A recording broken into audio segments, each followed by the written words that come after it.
மனிதனாக பிறந்த ஒவ்வொருவனும் அள்ளி அள்ளி பருக வேண்டிய அமிர்தமடாது. ஸோ நான் 2 படம் பண்ணியிருக்கேன். செத்தும் ஆயிரம் பொன் அப்படின்னு ஒரு முதல் படம். அது வந்து நெட்ஃப்ளிக்ஸில் ப்ரீமியர் ஆச்சு 2020. அதுக்கப்புறம் ஒரு 2 வருஷம் கழிச்சு டியர்னு ஒரு படம் போன வருஷம் ரிலீஸ் ஆச்சு ஐஸ்வர்யா ராஜேஷன் ஜிவி பிரகாஷோட. ஸோ இப்போ வந்து கதைகளை எழுதிட்டுருக்கு, பிச் பண்ணிகிட்ருக்கேன். ஸோ அந்த விஷயம் போயிட்டுருக்கு. நான் ரொம்ப நாளுக்கு முன்னாடியே அருண் காமிச்சேன். ஏன்னா எனக்கு இது ஆக்சுவலாக நிறைய விஷயங்கள் பேசணும் அப்படின்னு எனக்கு ஒரு ஆர்வம், இந்த மாதிரி ஷேர் பண்ணிக்கணும் நிறையா. ஸோ அவருக்கு நான் ரீச் அவுட் பண்ணேன், எனக்கு ஏதாவது செஷன் கொடுங்க, நான் பேசணும் அப்படின்னு. ஸோ ரைட்ஃபுல்லி எனக்கு ஒரு ஓப்பன் டாப்பிக்காக தான் கொடுத்தாரு, நீங்கள் என்ன வேணால் பேசலாம் அப்படின்னு. ஸோ எனக்கு வந்து அவர் சொன்ன மாதிரி இப்போ அசிஸ்டன்ட் டைரக்டர்னால் இதெல்லாம் பண்ணணும், ஒரு ஸ்கிரிப்ட் எப்படி அணுகணும், ஷூட்டிங் ஸ்பாட் எப்படி அணுகணும், இது பண்ணால் அது நடந்துரும் அப்படிங்கிற மாதிரி நிறைய விஷயம் இருக்குது. இன்னும் ஆனால் யூடியூப்பில் போனாலே ஜென்ரலாக போயிட்டு ஸ்க்ரீன் ரைட்டிங் கொடுத்தாலே அவ்வளோ வீடியோஸ் இருக்குது. நீங்கள் வந்து புக்ஸ் அவ்வளோ இருக்குது, என்னென்னவோ இருக்குது. இப்போ நமக்கு சொல்லணும்னு அவசியமே கிடையாது. ஆனால் வந்து இங்கே யூஸ்வலாக இந்த மாதிரி பேச வரவங்க, இந்த மாதிரி செஷன்ஸ் எடுக்கிறவங்க எல்லாருக்குமே எப்படி இருக்குன்னா, நான் இதை பண்ணேன், இது நடந்துருச்சு, இல்லை ஒரு நல்ல சக்ஸஸ்ஃபுல்லான ஆள் வந்து பேசிட்டாங்கன்னா ஓகே இது ஈஸியாக கிடச்சிரும் அப்படின்னு. இப்போ ஒரு வேளை உங்கள் லைஃப்பில் நீங்கள் ட்ரை பண்ணி அது கிடைக்கலன்னா நெக்ஸ்ட் நீங்கள் என்ன பண்ண போகிறீங்க? ஒரு வேளை அது நடக்கலை, அதுக்கு என்ன பண்ணணும், அடுத்து என்ன பண்ணணும்? அந்த ப்ரிப்பரேஷன் பற்றி தான் இன்னைக்கு நான் பேச வந்திருக்கேன். I don't want to talk about டெக்னிக்கலாக நீ இதை பண்ணு, இந்த புக்ஸ் எல்லாம் படி, இல்லை நீ இந்த மாதிரி 3 ஆக்ட் ஸ்ட்ரக்சர் எல்லாம் கற்றுக்கோ, இது நீ ஸ்கிரிப்ட் எழுதிடுவ. அது ஒரு பக்கம் இருக்குது, அது தேவை. இதெல்லாம் tools for becoming a director. அந்த டூல் வந்து பேசிக் டூல். ஆனால் அதை தாண்டி உனக்கு ஒரு விஷயம் தேவை. இந்த நம்ம அட்லீஸ்ட் நம்ம தமிழ் இண்டஸ்ட்ரியில் வந்து நீ ஒரு டைரக்டர் ஆனோம், இல்லை டைரக்டராக இருக்கணும். ஏன்னா நம்ம ப்ரிப்பேர் பண்ணுறோம் இல்லையா, அந்த 7 டே ஒர்க் ஷாப்போ இல்லை நீ வெளியில் போய் படிக்கிறது பேசுறது இதெல்லாமே உன்னோட முதல் படத்தோட முடிய போது கிடையாது. லெட்ஸ் சே நீ முதல் படம் பண்ணிட்ட, அதோட இந்த லேர்னிங் இல்லை. இந்த லேர்னிங் வந்து நீ ஒரு பெரிய டைரக்டர் ஆகணும், நீ உன்னோட லைஃப் லாங் நீ டைரக்டர் ஆகணும் தான். நீ என்ன ஒரு 2 படம் எடுக்கவா வந்திருக்க, ஒரு படம் எடுக்கவா இங்கே வந்திருக்க? இல்லை எல்லாருமே வந்து நிறைய படம் எடுக்கிறோம், இந்த இண்டஸ்ட்ரியில் ரொம்ப வருஷம் இருக்கணும், இதுதான் உன்னுடைய ப்ரொஃபஷனாகவே நீ பார்க்க வரேன்ற போது அந்த ப்ரொஃபஷனுக்கு நீ எவ்வளோ நாள் இருக்கணும்? இது ஒரு நாளைக்கே நடக்கலாம், 10 வருஷம் கழிச்சு கூட நடக்கலாம். ஆனால் அந்த 10 வருஷம் நீ இதே உத்வேகத்தோட இருக்கணும்ல. ஸோ அது what it takes to have that. So நான் அதை பற்றி இன்னைக்கு பேசலாம் தான் வந்திருக்கேன். What it takes to become a director. அது ஒரு டைரக்டர் ஒரு படம் மட்டும் இல்லாமல் நீ டைரக்டராகவே இருக்கிறதுக்கு என்ன தேவை, அதுதான் நான் சொல்ல போகிறேன். இது ஒரு மென்டல் ப்ரிப்பரேஷனாக நீங்கள் எடுத்துக்கலாம். இது வந்து எனக்கு தெரிஞ்சு இப்போ டெக்னிக்கலாக வந்து நீ இந்த செட்டில் இது நடந்தது, நான் இதை ஹேண்டில் பண்ணேன் அப்படிங்கிற மாதிரி இங்கே நிறைய பேர் சொல்லியிருப்பாங்க. எனக்கு ஒரு விஷயம் நடந்தது, இதை நான் இப்படி பண்ணேன், அப்படி நடந்துருச்சு, இல்லை இந்த டைரக்டர் இப்படி சொன்னாரு, நான் அசிஸ்டண்டா இருந்தேன் அப்படின்னு. இப்போ இந்த விஷயம் இருக்குல்ல, நான் எனக்கு ஒரு ஸ்ட்ரகிள் இருந்தது, நான் அப்படி ஹேண்டில் பண்ணேங்கிறது இட்ஸ் வெரி சப்ஜெக்டிவ். இப்போ உங்களுடைய மென்டல் ரிஃபார்மிங் வச்சு தான் அது. இப்போ இவரால் வந்து இது ஈஸியாக ஹேண்டில் பண்ண முடியும். லெட்ஸ் சே இவரால் ஒரு டிபார்ட்மெண்ட் ஈஸியாக ஹேண்டில் பண்ண முடியும், வேற டிபார்ட்மெண்ட் ஹேண்டில் பண்ண முடியாது. அந்த சிச்சுவேஷனை இப்போ நம்ம ரொம்ப கேஷுவலாக உட்காந்து பேசுகிறோம், ஓகேவா? இப்போ செட்டில் இருக்கீங்க, கிட்டத்தட்ட ஒரு 200 பேர். டைரக்டர் நடுவில் வந்து கேட்குற, டே நேற்றுக்கு நான் உங்ககிட்ட வந்து ஒரு காஸ்டியூம்ல அந்த ஷர்ட் எடுத்து சொன்னேன், எங்கடா அப்படின்ற போது நீ மறந்துட்ட. அந்த சிச்சுவேஷன்ல உனக்கு பதட்டமா இருக்கும்போது உனக்கு எப்படி ஹேண்டில் பண்ணணும்னே தெரியாது. இப்போ நம்ம ரொம்ப காமா இருக்கும், நீங்க இது பண்ணிடுங்க, இது ஈஸியா நடந்துரும், இல்லை நீங்க வந்து செக்லிஸ்ட் போட்டுக்கோங்க, இதெல்லாம் நல்லா இருக்கும். ஆனா அந்த டைம்ல உனக்கு ஒண்ணுமே தோணாது, அப்படியே பிளாங்க் ஸ்பேஸ் ஆயிடுவேன். அதனால இப்போ நம்ம என்ன பேசினாலும், எப்படி ஹேண்டில் பண்ணணும், செட்டை எப்படி நம்ம இது பண்ணணும், என்ன சொன்னாலுமே இங்க ஆக்சுவலா இட் டசன்ட் ஒர்க். அது ஒரு சின்ன இது மாதிரி தான் இருக்கும். ஸோ நீ அங்க போய் அந்த செட்ல இருந்து நீ ஹேண்டில் பண்ண. அதே மாதிரி ஒரு டைரக்டருக்கு இருக்கிற ப்ரெஷர் என்ன தெரியுமா? கிரியேட்டிவா டெலிவர் பண்ணணும், அப்புறம் ப்ரொடியூசருக்கு வந்துட்டு ஃபினான்ஷியலாகவும் டெலிவர் பண்ணணும். ஸோ உனக்கு எவ்ரிடே வந்துட்டு ஒரு 5 to 10 lakhs மேலே இருக்கு. நீ வந்து பேக்கப் சொல்ற வரைக்கும் அந்த மீட்டர் ஓடிட்டே இருக்கும் இல்லையா? இப்போ நீ ஒரு அசிஸ்டண்டா உனக்கு ஒரு டாஸ்க் கொடுத்துருப்பாங்க, நீ அந்த இடத்துல போயிட்டு நான் கத்துக்க வந்திருக்கேன் சார், நீங்க ஷார்ட், அதெல்லாம் யாருக்குமே டைமே கிடையாது. நீ ஏன் அந்த ஷார்ட் வச்சிங்க, நீ ஏன் வந்து இப்படி ஸ்டேஜிங் பண்ணிக்கலாம், யாருக்குமே டைமே கிடையாது. அந்த மாதிரி இடத்துல வந்து டைரக்டரே வந்து பிச்சுக்கிட்டு ஓடிட்டு இருப்பான், ஒவ்வொருத்தரும் ஒரு மாதிரி, ஐயோ இந்த ஷார்ட் முடிக்கல, இது முடிக்கலன்னு. ஸோ உன்னோட லேர்னிங் வந்து அந்த இடத்துல எப்படி இருக்கும், உன் டெசிஷன் மேக்கிங் எப்படி இருக்கும்? Very very impossible. ஏன்னா கிரிட்டிக்கலான மொமெண்ட்ல உன்னை தூக்கி போட்டுறானுங்க, நீ எப்படி அதை யோசிப்பேன்னு தெரியும். ஆனால் டைரக்டருக்கு அவ்வளோ ப்ரெஷர் இருக்கும். நீ வந்து அந்த டாஸ்க் மட்டும் தான் நீ முடிக்க மாட்டா, இல்லை முடிப்ப. அவனுக்கு அதை தொட்டு நாளைக்கு என்ன நடக்க போகுது, இதனால என்ன அஃபெக்ட் ஆக போகுது, ஐயோ நாளைக்கு வேற ஒருத்தர் இல்லையே, இந்த டிலே ஆயிடுச்சுங்கிற மாதிரி 1008 ஓடிட்டு இருக்கும். ஸோ இப்போ யாராவது வந்துட்டு இது நான் டாஸ்க் இப்படி பண்ணேன், இப்படி நீங்க ஹேண்டில் பண்ணலாம் அப்படின்னு சொல்ல வரும்போது அது வந்து ஒரு இன்ஃபர்மேஷன் தான்.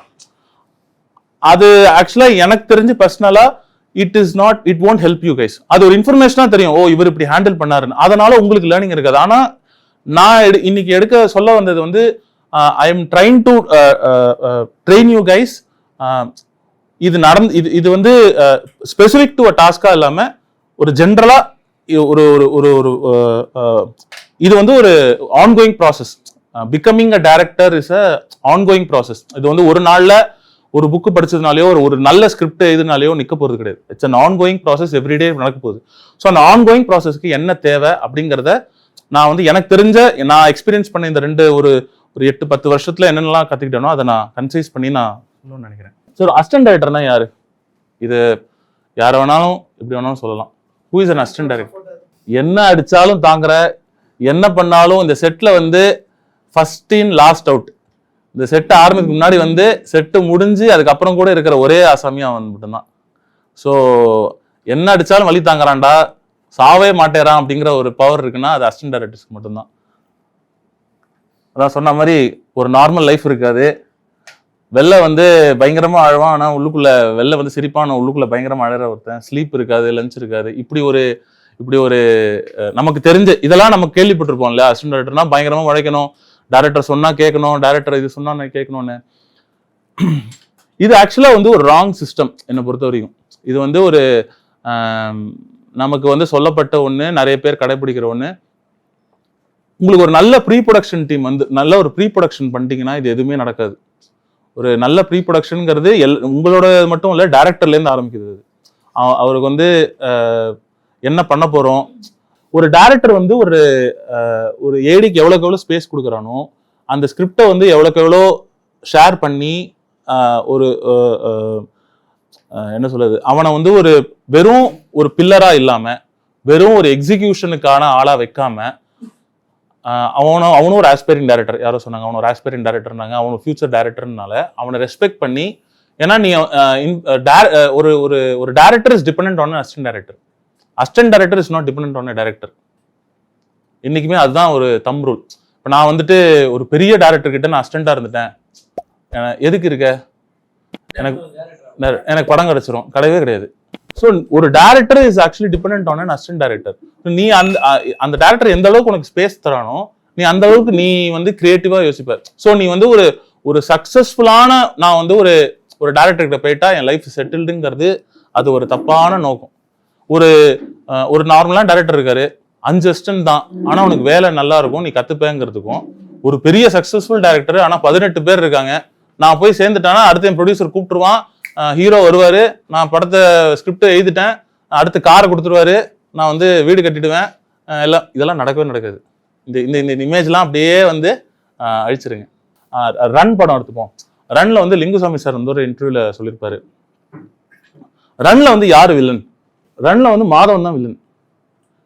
இது வந்து ஒரு அசிஸ்டன்ட் டைரக்டர் சொன்னான். என்னடா சொல்ற, ரன்ல எப்படா ஹீரோ வில்லன் ஆவான் அப்படின்னு. சார், ஒருத்தர் வராரு, உங்க தங்கையை ஃபாலோ பண்றாரு, பின்னாடியே வந்து டார்ச்சர் பண்ணி லவ் பண்ண வைக்கிறாரு, தூக்கிட்டு போற பாக்குறாரு, எந்த அண்ணனாலும் கோவம் வருமா இல்ல சார்? அவன் என்ன பண்றான் லைஃப்ல, சும்மா பாட்டு பாடினா சுத்திட்டு இருக்கான், வேலை பார்க்கல, பஸ் பின்னாடி சுத்தினா, உங்க தங்க பின்னாடி சுத்தினா, திருப்பி சுத்திட்டே இருக்கான். நீங்க எப்படி உங்க தங்கைக்கு நீங்க கல்யாணம் பண்ணி கொடுப்பீங்க? கரெக்டா? என்னடா பண்ணும்? இப்போ வில்லன் வந்து உங்க அண்ணன் ஆக்கணும். இல்லையே, அண்ணன் வில்லன் இல்லையா, அப்போ எப்படி அண்ணனை வில்லன் ஆக்குவீங்க? அப்போதான் ஒரு சீன் ஒன்று சொன்னான் அசிஸ்டன்ட் டைரக்டர். அந்த ஜெயில் சீன் ஒன்று வரும். அண்ணன் போயிட்டு என்ன பண்ணுவான், ஜெயிலில் ஒருத்தனை பார்ப்பான், பார்த்துட்டு தங்கையை கூப்பிட்டு போவான், இவன் தான் உனக்கு மாப்பிள்ள அப்படிமா. அதாவது அவனுக்கு வந்து தங்கையை கல்யாணம் பண்ணி கொடுக்க மாதவன் வேண்டாம், ஒரு நல்ல பையனா பார்த்துருக்கலாம். இப்போ மாதவன் வேணாம், இவன் பேர் நல்லா படிச்சிருக்கான்னு சொல்ல, ஒரு அக்யூஸ்ட போய் உனக்கு நீ தான் மாப்பிள்ளன்றான். அந்த இடத்துல என்ன ஆயிடுது, ஆடியன்ஸுக்கு டே இவனுக்கு மாதவனே பரவாயில்லன்றாங்க. இப்போ இந்த சீன் இல்லைன்னு வச்சுக்கோங்களேன், தப்பா இருக்கும். இது எல்லா ஆடியன்ஸுக்கு புரிஞ்சிருக்குமானா நெக்ஸ்ட் அது வேற ஆர்குமெண்ட். பட் ஆனா ஒரு டிஸ்கஷன்ல வந்து இது சொன்னது வந்து ஒரு அசிஸ்டன்ட் டைரக்டர். இப்போ இந்த சீன் இது வந்து அவர் சொன்னாரு, இது நான் யோசிக்கவே இல்லை, ஒரு அசிஸ்டன்ட் டைரக்டர் சொன்னா, அப்புறம் நாங்க எடுத்தோம். அது வந்து லாஸ்ட் மினிட்ல எல்லாமே முடிஞ்சு போச்சு. அதை ஷார்ட்டாவே பார்த்தோம்னா ஒரு சின்ன செட்ல இந்த மாதிரி இடத்துல எடுத்திருப்பாங்க, ஒரே ஒரு இதை வச்சு சஜஷன்ல எடுத்திருப்பாங்க. அது ஆக்சுவலா சின்னதா ஒரு செட்டு போட்டாங்க லாஸ்ட் மினிட்ல, ரிலீஸுக்கு ஒரு 3 நாள் முன்னாடி இது நடந்தது. அதான் சொல்லியிருப்பாரு. இது சொன்னது வந்து அசிஸ்டன்ட் டைரக்டர். ஓகேவா? இது வந்து கிரிட்டிக்கலான ஒரு சீனு. ஓகே. இப்போ இந்த மாதிரி எல்லா படத்துலையுமே ஒரு அசிஸ்டன்ட் டைரக்டரோ ஒரு சினிமாட்டோகிராஃபரோ ஒரு எடிட்டரோ எல்லாரோட கான்ட்ரிபியூஷனும் இருக்கும். ஸோ கிரியேட்டிவ் ஸ்கில் நீங்க சொன்ன மாதிரி கிரியேட்டிவா அந்த ஸ்டோரிக்கோ இல்ல அந்த அந்த பர்டிகுலர் சீன்லயோ இல்ல கதையிலயோ என்ன மாதிரி கான்ட்ரிபியூட் பண்றாங்க அப்படிங்கிறது ரொம்ப முக்கியம். இப்போ நான் அந்த சொன்ன ரன் எக்ஸாம்பிள் மாதிரி ஒரு சீனா எடுத்துக்கலாம். அது வந்து ஒரு கிரியேட்டிவ் ஸ்கில் தான். டெக்னிக்கல் ஸ்கில் தான் நீங்க உங்களோட கேமரா ஆங்கிள், ஷார்ட் டிவிஷன், என்னென்னலாம் what it takes to make that scene, அது எல்லாமே டெக்னிக்கல் ஸ்கில்ல வரும். மேனேஜரல் ஸ்கில் நீங்க சொன்ன மாதிரி ஒரு க்ரௌட் மெயின்டெனன்ஸா இருக்கலாம், இல்ல அந்த பர்டிகுலர் டிபார்ட்மெண்ட்டை எப்படி நீ ஹேண்டில் பண்றங்கிறது. இது ஒன்னு ஒரு ஸ்கில். இது இந்த 3 ஸ்கில்லும் வந்து ஒரு நல்ல ஏடிக்கு ஒரு முக்கியமான ஒரு இது. என்னோட இதுல சொல்றேன், நான் யாருக்கும் அசிஸ்டண்டா இருந்தது இல்லை, அதனால நான் அட்வொகேட் பண்ணல. பட் என்னுடைய தாட்டா நான் சொல்றேன், நீ வந்து தனியா உன்னுடைய தெரிஞ்சவங்களை வச்சு ஒரே ஒரு short film start to end உன்னால எக்ஸிக்யூட் பண்ண முடிஞ்சது. ஒரு 20 மினிட் ஷார்ட் ஃபிலிம் நீ எடுக்கிறேன்னு வச்சுக்கோங்க, ஸ்டார்ட் டு எண்டு சொன்ன டேட்ல நீயே ஒரு டேட் போட்டுக்கோ. இன்னைக்கு ஆரம்பிக்கிறேன், இன்னிலேருந்து லெட்ஸே ஒரு 1 மந்த்ல நான் அவுட் எடுக்கணும். ஒன்னால இது நீ பண்ணிட்டேன்னு வச்சுக்கோங்க, இதுல கிடைக்கிற லேர்னிங் வந்து இட்ஸ் மச் பெட்டர் தேன் நீ ஒரு செட்ல போய் உட்காருது. செட்டுங்கிறது என்ன தெரியுமா? It's an execution area, it is not a learning area. Learning area என்ன தெரியுமா? ப்ரீ ப்ரொடக்ஷன் மட்டும்தான் லேர்னிங் ஏரியா. நீ செட்டுக்கு போனேன்னா காலையில நீ 6 மணிக்கு போகணும், 7 மணிக்கு லைட்ஸ் வரணும், 8 மணிக்கு ஆர்டிஸ்ட் வந்துட்டாங்களா, 9 மணிக்கு காஸ்டியூம் ரெடியா, ஷார்ட் ஓகேவா, ஷார்ட் இந்த எவ்வளவு ஷார்ட் எடுத்திருக்காங்க, அடுத்த இதுக்கு என்னென்ன வேணும், கிளீன் பண்ணாங்களா, அவ்வளவுதான் இருக்குமே தவிர அந்த இடத்துல உட்காந்து சினிமாட்டோகிராஃபர் ஏன் சார்ஜ்னு வச்சாரு, ஏன் சஜஷன் வச்சாரு உன்னால யோசிக்கவே முடியாது. என்ன நீ லேர்ன் பண்ணுவ? ஏன் இப்ப டேரக்டர் வந்து அதுவும் இப்போ இருக்க லக்ஸுரியில நீ பெரிய டேரக்டர்ஸ் தான் நீ ஜாயின் பண்றேன்னு வச்சுக்கோங்க, இப்படியே பார்த்துட்டு நாளைக்கு ரீஷூட் பண்ணலாம் அப்படிமா, நீ போய் டேரக்டர் கேட்கலாமா, சார் நல்லா தானே சார் எதுக்கு சார் ரீஷூட் பண்ணீங்க கேட்ப. அப்ப என்ன லேர்னிங் உனக்கு? The learning is not in the set, never in the set. The learning is only in the pre-production. ஆனா அந்த ப்ரீ ப்ரொடக்ஷன்ல இங்க பிரச்சனை என்னன்னா, நீ இவ்வளவு டேரக்டர்ஸ் இருக்காங்க, இவ்வளவு அசிஸ்டன்ட் டேரக்டர்ஸ் இருக்காங்க, நீ எவ்வளவு நீ கத்துப்ப. ஏன்னா அங்கேயுமே உனக்கு ஒரு டாஸ்க் இருக்கு. நீ போயிட்டு லொகேஷன் பார்க்கணுங்கிறதுக்கு ஒரு 2-3 பேர் வச்சிருப்பான். உன் வேலை என்ன தெரியுமா? டெய்லி பைக் எடுத்துட்டு போய் சுத்தணும். What do you learn? நீ அந்த கதைக்கு அந்த கதை நல்லா இருக்கணும். ஃபர்ஸ்ட் நீ போய் ஜாயின் பண்ணி நீ ஒர்க் பண்ற கதை வந்து சூப்பரா இருக்கணும். அப்பதான் உனக்கு ஒரு இது இருக்கும். ஒருவேளை கதை நல்லா இல்லைனாலும் நீ ஒர்க் பண்ணுவல, நீ டேரக்டர் கிட்ட போயிட்டு சார் கதை நல்லா இல்லை சார் பண்ணாதீங்க நான் சொல்லுவேன். உனக்கு பிடிக்குதோ பிடிக்கல, அது உன் ஜானர்லயே இல்லாம கூட இருக்கலாம். நீ பண்றது கம்ப்ளீட்லி டிஃபரெண்டான, அப்ப இதுல எங்க உன்னுடைய லேர்னிங் வருது? இதுக்கு நீ படம் பார்த்தே நீ பண்ணிடலாம். நீ ஒரு படம் பாக்குறேன்னா நீ படம் ரீவாட்ச் பண்ணியே உனக்கு அவ்வளோ லேர்னிங் வரும். ஏன்னா அதுதான் ஆக்சுவலா லேர்னிங். நானே வந்து மியூசிக் போட்டேன் சார், நானே எடிட் பண்ணேன் சார், வேணாம், அந்த டாஸ்க் கிடையாது. அந்த ஷார்ட் பிலிமோட டாஸ்க் என்னன்னா, ஒருத்தர்கிட்ட வேலை வாங்க தெரியுதா உனக்கு? நீ ஒன்னு கொடுத்து எனக்கு 1 வாரத்துல மியூசிக் போட்டு தரணும்னா நீ 1 வாரம் அவங்க கூட உட்காந்து உனக்கு தேவையான மியூசிக் எடுக்க தெரியுதா? அதுதான் உன்னுடைய டாஸ்கே தவிர ஃபைனல் ப்ராடக்ட் அழகா இருக்கணும் அது அப்ஜெக்டிவே கிடையாது. இதுல வந்து நான் ப்ராடக்டோட குவாலிட்டி பத்தியே பேசல. நீ எதிர்பார்த்ததை 10 பேர்கிட்ட இருந்து உனக்கு வேலை வாங்க தெரியுதா? அவ்வளவுதான் அந்த ஷார்ட் பிலிமோடது. இதுல கிடைக்கிற learning is much better than going and assisting someone. ஏன்னா இது நீ ஃபெயிலியர் வந்து ஃபாஸ்டா ஆயிடுவ. உன்னோட என்கேஜ்மெண்ட் டைம் என்ன? 2-3 வாரம். இன்னைக்கு ஷூட் பண்றோம், ஒரு 3 வாரத்துல அவுட் எடுக்கணும்னா 3 வாரத்துக்குள்ள அவ்வளவுதான். எண்ட் ஆஃப் 3 வீக்ஸ் உனக்கு தெரிஞ்சிடும் ரிசல்ட். ஆனா இதுல எப்படி தெரியும் ரிசல்ட்? தெரியவே தெரியாதுல்ல. நீ எங்க போற, டெய்லி எதுக்கு போற, எப்படி பண்ற, போயிட்டே இருக்கும் லைஃப். நீ அடுத்த வேலை பார்க்க ஆரம்பிச்சலாம். You can actually learn better than அசிஸ்டிங்கிறது என்னுடைய இது. நீ போய் சம்பந்தமே இல்லாத ஒருத்தர்கிட்ட போய் ஒன்னால அவர்கிட்ட பேச முடியுதான்னு பார்க்கணும். சார் ப்ளீஸ் சார் மியூசிக் போட்டு கொடுத்துருங்களா? இல்ல நீ டைரக்டர் அங்க கரெக்டா? The way you talk matters. So next நீ ஒரு 2-3 ஷார்ட் ஃபிலிம் பண்ற, 4வது ஷார்ட் ஃபிலிம் வந்துட்டு இன்னொரு பெட்டரான ஒரு music director, season music director போய் நீ பணம் இன்வெஸ்ட் பண்ணி நீ பண்றேன்னா அந்த இடத்துல யூ கேன் லேர்ன் சம்திங். நீ ப்ரொடியூசர் கிட்ட போயிட்டு நீ வெறும் கதை சொல்ல போறது கிடையாது. இதெல்லாம் நான் பண்ணிருக்கேன் அப்படின்னா at least you should show 1 film. Let's say அந்த கதைக்கான ஒரு 15 மினிட் வெர்ஷன் ஒன்று பண்ண முடிஞ்சதுன்னு வச்சுக்கோ. நீ ஒரு கதை பிச் பண்ற, இப்பெல்லாம் வந்து சிசில்னு ஒன்று கொடுக்கணும். நீ பிச் பண்றது போயிட்டு வெறும் ஸ்கிரிப்ட் புக்கை கொடுத்தாலும் இப்பெல்லாம் வேலைக்கு ஆகாது. There are a lot of ways to, அதெல்லாம் நான் சொல்லியிருக்கேன், there are a lot of ways that you should pitch. நீ பிச் பண்றதே வேற மாதிரி பிச் பண்ணணும். இந்த மாதிரிலாம் முன்னாடி மாதிரிலாம் போயிட்டு, ஏன்னா அவ்வளோ காம்படிஷன் இருக்கு. உனக்கு வந்து எலிவேட் 1 மினிட் தான் இருக்கு. ஒரு பர்சனை இம்ப்ரெஸ் பண்றதுக்கும் இதுக்கும் 1 or 2 மினிட்ஸ். அந்த 2 மினிட்ஸ்க்குள்ள உன் கதையை சொல்லி உன்னை இம்ப்ரெஸ் பண்ணி, டேய் இவன் சூப்பர்ரா, இவன் பண்ணிடுவான்டான்னு இம்ப்ரெஸ் பண்ண வைக்கிறதுக்கு நீ வெறும்னு போயிட்டு சார் நான் வந்து இவர்கிட்ட அசிஸ்டண்டா இருந்திருக்கேன் சார், இந்த படம் ஹேண்டில் பண்றேங்கிறத தாண்டி இருந்தாலுமே, ஏன்னா அவங்களுக்கு தெரியும் இப்போ அவ்வளோ அசிஸ்டன்ஸ் இருக்காங்க, அந்த ஒரு ஸ்டேட்மெண்ட்டை வச்சு உங்ககிட்ட வந்து கொடுத்துருவானா? பட் ஸ்டில் நீ எங்க திரும்ப நம்பிக்கை வரும், நான் இதை பண்ணியிருக்கேன், இதுதான் என்னுடைய அந்த 15 மினிட் வெர்ஷன். ஒரு சாம்பிளுக்கு நான் இதே கதையோடைய ஒரு ஷார்ட் ஃபிலிம் நான் பண்ணியிருக்கேன். ஏன் இது எடுத்துக்கோ, அது விப்ளாஷ்னு ஒரு படம். விப்ளாஷ் படம் பார்த்துருக்கீங்களா எல்லாரும்? விப்ளாஷோட ஷார்ட் ஃபிலிம் பார்த்துருக்கீங்களா? விப்ளாஷோட பேக் ஸ்டோரி தெரியுமா? விப்ளாஷ் படம் வந்து எந்த ப்ரொடியூசருமே வேணான்ட்டான். அந்த டேரக்டர் என்ன தெரியுமா பண்ணா, இதே மாதிரி சின்ன ரூம்ல விப்ளாஷோட ஒரே ஒரு சீன், ஒரு அந்த ஷார்ட் ஃபிலிம் வந்து 8 நிமிஷமோ அதுவும் இருக்கும், இப்போ கூட யூடியூப்ல இருக்கு.